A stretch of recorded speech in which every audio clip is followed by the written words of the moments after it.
dan Allah berikan kepada hambanya dunia ini tidak sebagai tanda kemuliaan.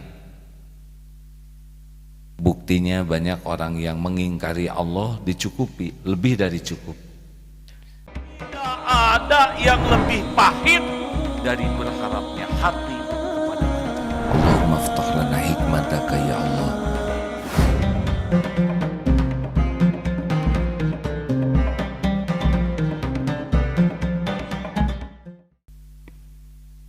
Bismillahirrahmanirrahim. Assalamualaikum warahmatullahi wabarakatuh.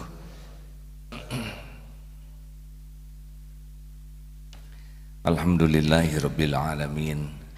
Segala puji hanya milik Allah yang menguasai segala takdir. Tidak ada satupun yang bisa terjadi tanpa izin Allah, baik nikmat maupun musibah. Dan apapun yang Allah kehendaki pasti terjadi tanpa bisa dihalang-halangi, dicegah, ditolak siapapun. Dialah Allah yang maha adil, yang menempatkan sesuatu pada tempatnya, tidak pernah zalim.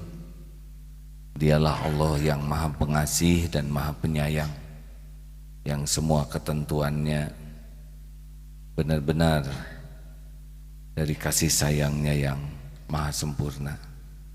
Allahumma salli ala Sayyidina Muhammad wa ala alihi wa ashabihi ajma'in. Jangan ukur kedudukan, kemuliaan, kesuksesan hanya dengan ukuran duniawi, karena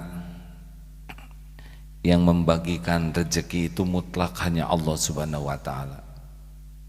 Dan Allah berikan kepada hambanya dunia ini tidak sebagai tanda kemuliaan. Buktinya banyak orang yang mengingkari Allah dicukupi, lebih dari cukup.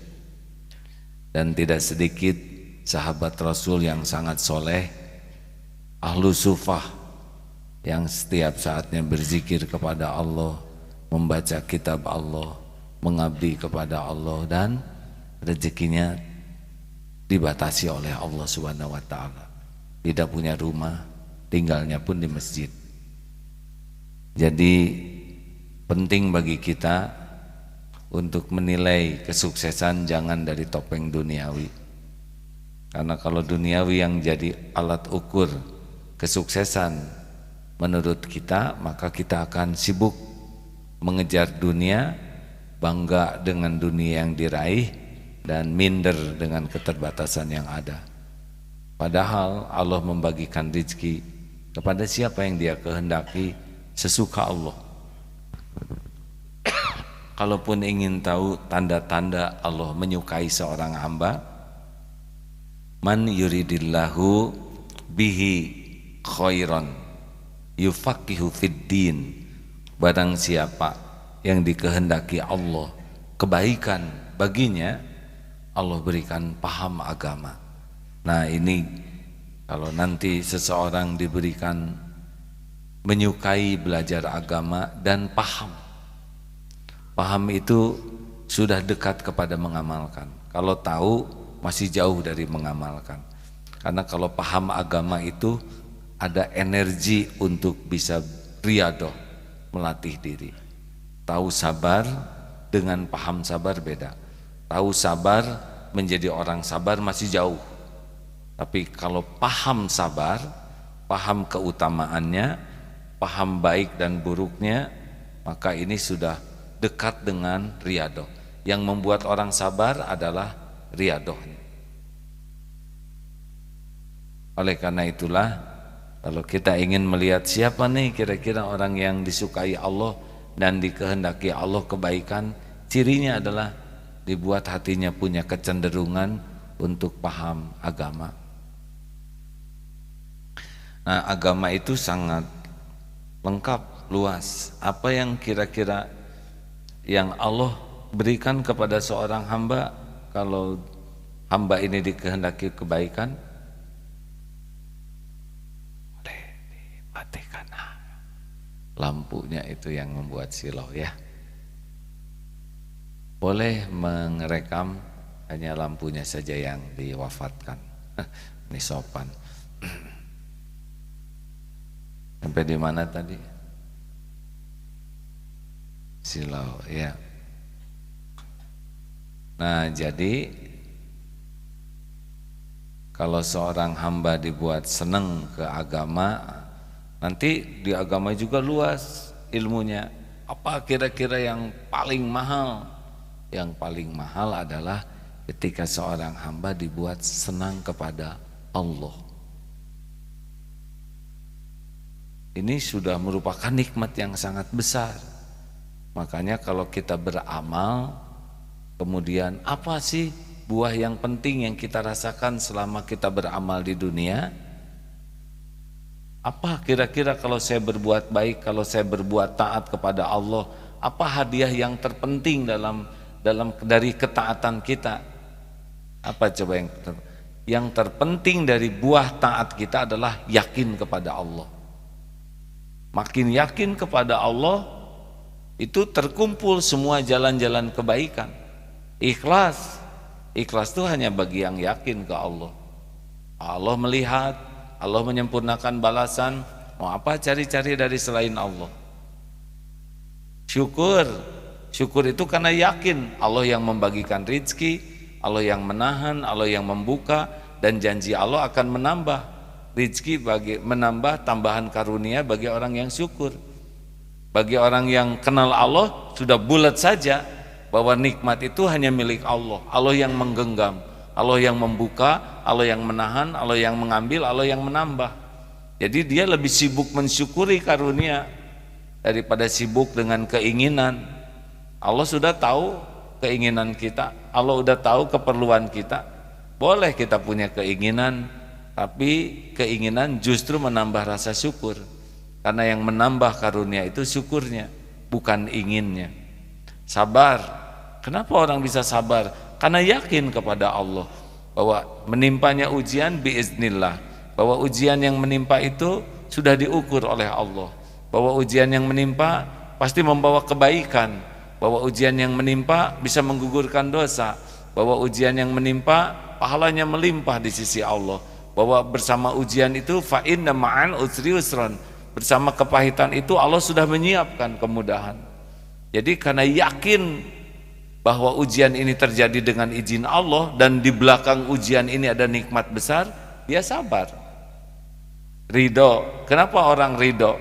Faman radiya falahu ridho. Barang siapa yang ridho kepada takdir, karena dia tahu kita ini milik Allah. Allah mau berbuat apa saja kepada kita, ya sesuka Allah. Nah, kita ciptaan dia, milik dia, dan dia tidak pernah berbuat buruk kepada hamba-hambanya. Sekejap pun tidak ada Allah berbuat zalim. Kita ridho mau diapakan juga. Itu karena yakin bahwa kita milik Allah dan Allah maha baik. Jadi diurut lagi nih ya, mana kira-kira orang yang dikehendaki Allah kebaikan? Dikasih dunia? Bukan. Kasih pintar, popularitas, cakep, itu bukan tanda-tanda kebaikan. Tapi dikasih paham, senang belajar agama, paham agama. Nah, ini sudah tanda-tanda. Nah, di antara yang dipahami nanti ada lagi macam-macam ya. Nah, yang paling mahal, paling berharga kalau seseorang dibuat mengenal Allah dan yakin ke Allah. Di sini akan mudah mengamalkan ilmu-ilmu lainnya. Karena di sini intinya daripada ilmu agama yaitu tauhidullah. Mentauhidkan Allah. Tapi tidak cukup hanya dengan mengenal Allah, harus juga diberikan nikmat mengenal syariat untuk patuh ke Allah. Masih ingat kenapa kita diberi otak oleh Allah?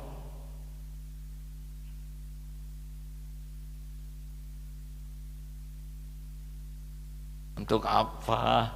Coba, ini ada tamu enggak? Harus tamu yang belum pernah dengar omongan ini supaya sukses. Tamu, mau kenapa Allah menciptakan mulut ibu? Untuk apa? Untuk makan. Ada yang lebih penting dari makan, Bu? Ibu mau makan aja. Ada yang lebih berwibawa tuh, Bu. Untuk apa menciptakan mulut, Bu? Kan? Bicara Ditambahkan Allah menciptakan mulut ini, lisan ini. Oh bukan mulut, mungkin mulut memakan ya. Maaf ya Bu ya. Kenapa Allah menciptakan lisan?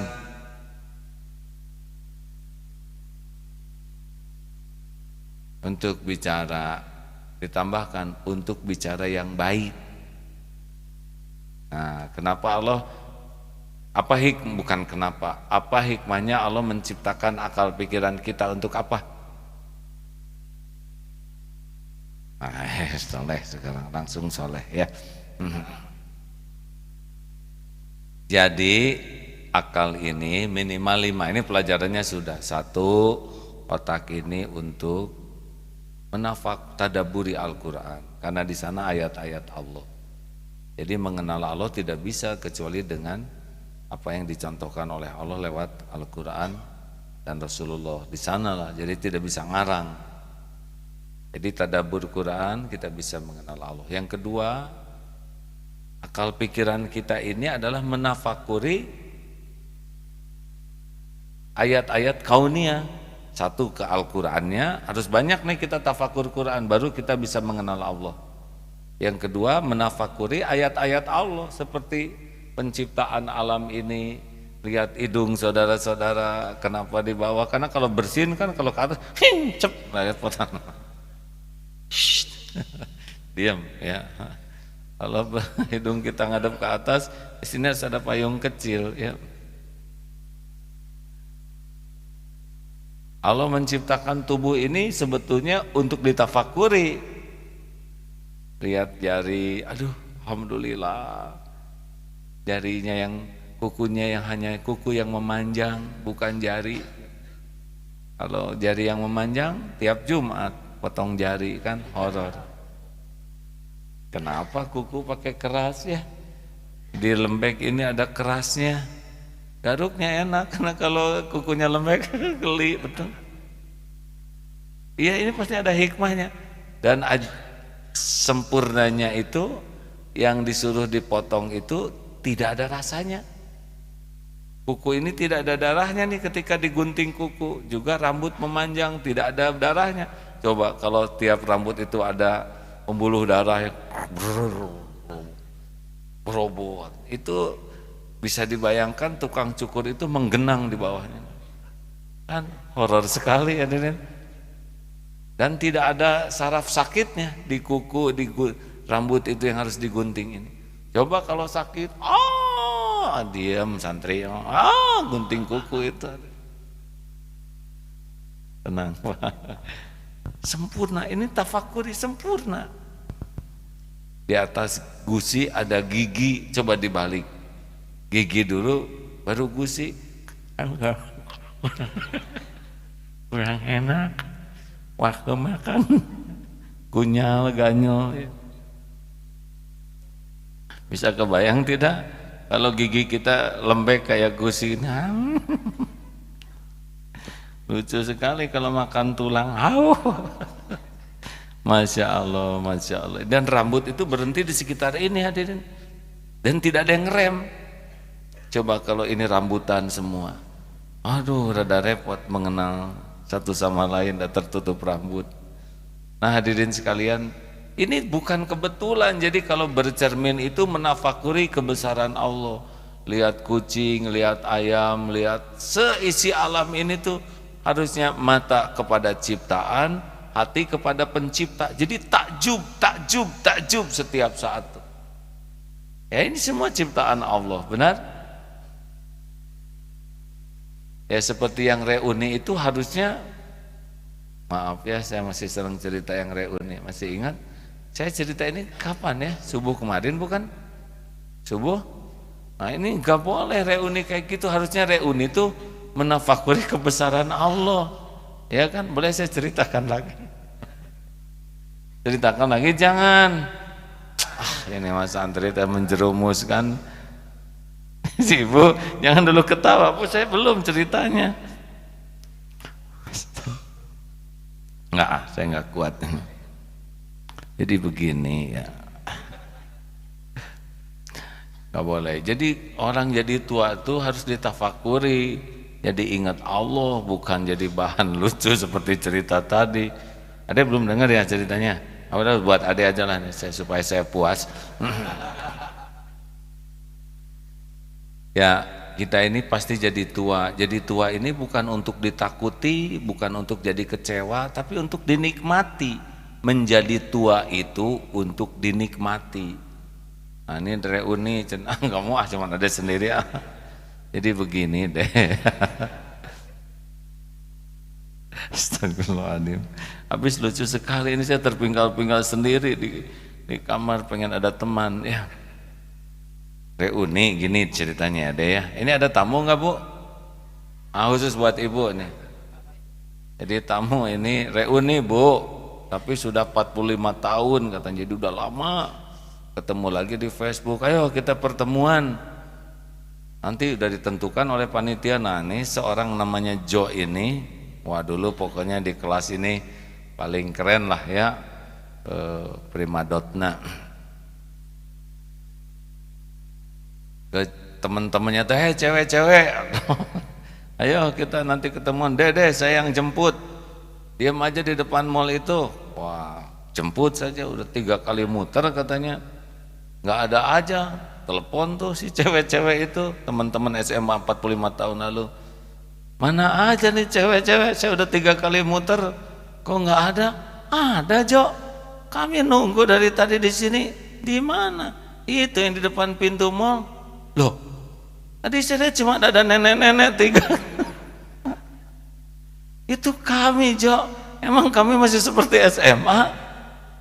Kami juga lihat tadi ada kakek-kakek gundul pewat katanya muter-muter 3 kali. Itu kamu Jo. Jadi ini memorinya salah hadirin, harusnya jadi kebayang kita pakai seragam abu-abu. Enggak, 45 tahun yang lalu ya. Dulu lucu, tapi sekarang dipakai lagi lebih lucu. Nikmati jadi tua nih hadirin. Jangan tersiksa dengan penampilan, jadi zikir penampilan tuh ya.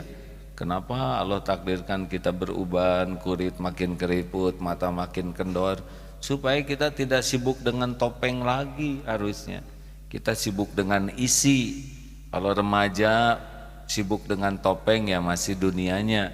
Kalau kita sudah aki-aki, nini-nini sibuk dengan topeng kan repot. Nah yang ketiga, akal ini adalah untuk menafakuri limpahan karunia Allah. Jadi syukur. Jadi aduh, ini kalau kita lihat sesuatu misalkan di Afrika dalam keadaan jauh animisme, kita syukur kita diberi iman, tidak jadi orang yang tidak beriman, betul? Atau kemarin lihat pembunuh yang begitu zalim kepada umat Islam, auzubillah min dzalik. Itu dia manusia seperti kita, tapi tidak mengenal iman. Dia komunis, ateis, dan menjadi keji. Melihat begitu, kita langsung syukur, bukan kita seperti dia. Ini serius hadirin. Karena kalau Allah tidak memberi hidayah, kita bisa jadi seperti itu. Kita kan bisa Islam dengan hidayah Allah Subhanahu wa Ta'ala. Makanya ada seorang di New York, mu'alaf, yang menangis terseduh-seduh katanya. Ini saya dapat ceritanya aja. Di lampu merah ketika melihat waktu itu musim panas, begitu banyak wanita yang terbuka auratnya dan dia berhijab, berkerudung. Dan dia bersyukur sekali, ya Allah Engkau berikan taufik hidayah sehingga saya bisa menutup aurat. Nangis itu bukan menertawakan, menjelekan orang lain, tapi menangis mensyukuri sudah diselamatkan oleh Allah. Nah ini harus ditafakuri hadirin. Jadi kalau lihat orang yang kurang baik tuh kita bersyukur, kita tidak jadi dia. Jangan jadi ujub ya. Tapi karena kita bisa begini, Allah nih yang menolong. Kalau Allah tidak memberi taufik, lewat kita ini. Kan la haula wala quwwata illa billah.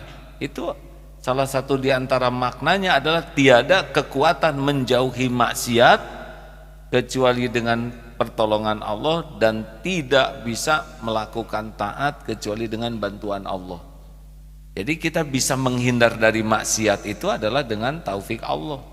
Kalau Allah tidak menolong, mah udah. Seperti kita sekarang berkumpul di masjid, ini pertolongan Allah pasti. Kalau tidak mah ngejongkeng we di rumah ya.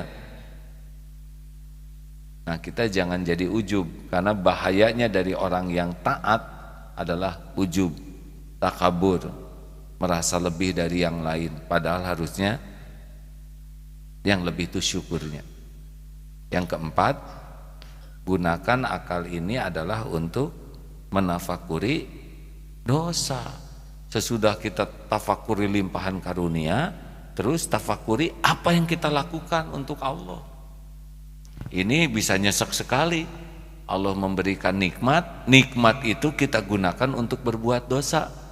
Allah ngasih mata, mata dipakai maksiat.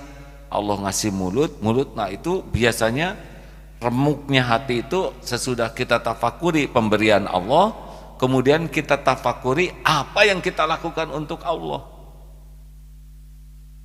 Nah, ini penting. Kalau orang diberikan nikmat oleh Allah senang menafakuri dosa dirinya, bagus. Tadi itu ya, yang syukur tuh kalau orang sibuk dengan keinginan yang belum ada, harta yang belum dibeli, belum kumpul, rumah yang pengen, dunia yang belum. Nah, ini bagian daripada salah satu dalam tanda kutip siksaan dunia lah. Disiksa oleh keinginan panjang angan-angan. Yang nikmat dari Allah itu menafakuri karunia Allah. Ada bedanya tidak sih hadirin? Orang bahagia itu karena bersyukur, bukan karena ingin sesuatu. Karunia dari Allah tuh banyak enggak sih? Sudah yang jawabnya sedikit. Tiap tahun atau tiap bulan karunia Allah.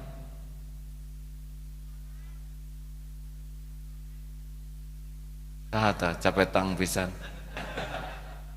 Siapa itu yang ngomong tiap saat? Tiap saat. Karunia dari Allah tiap saat, betul? Pernahkah ada semenit saja Allah telat ngasih karunia?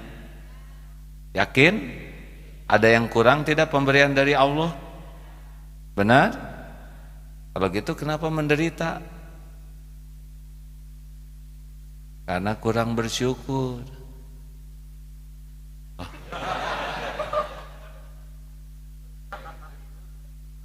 Siapa itu bucik? Mana wujudnya? Pengen tahu nih. Celetak-celetuk sambil bersembunyi di balik tembok gitu. Lempar batu sembunyi tangan. Yang keberapa sekarang? Kelima, menafakuri. Yang paling penting adalah menafakuri bekal untuk menghadapi kematian. Jadi yang bagus dalam ingatan kita tuh sesudah ingat tadabbur Quran, tadabbur ayat-ayat kauniyah, menafakuri karunia Allah, menafakuri dosa adalah menafakuri bekal kepulangan kita. Jadi kita harus banyak ingat mati. Ngobrol mati itu bagus, ngobrol kematian tuh. Karena dengan memperbanyak ingat mati, karena mati itu nasihat yang mengunci ya, tidak bisa lari kita dari kematian. Gimana nih kehidupan sesudah mati, itu yang harus banyak dipikirkan. Jadi bukan gimana nih kita punya rumah tidak, harusnya gimana nih kubur kita lapang tidak, ringan tidak hisabnya. Seperti yang belum nikah, gimana nih saya pengen jodoh, pikirnya dirubah. Gimana nih saya dapat bidadari nggak di sorga, beda. Nah, orang yang memikirkan kehidupan sesudah mati, maka kehidupan di dunia ini akan ditata sedemikian rupa. Ini yang harus kita pikirkan. Gimana nih kalau saya mati siang ini? Coba, kan? Sudah siap belum? Ibu beri nyarande ngagoler belum? Bangun, Bu.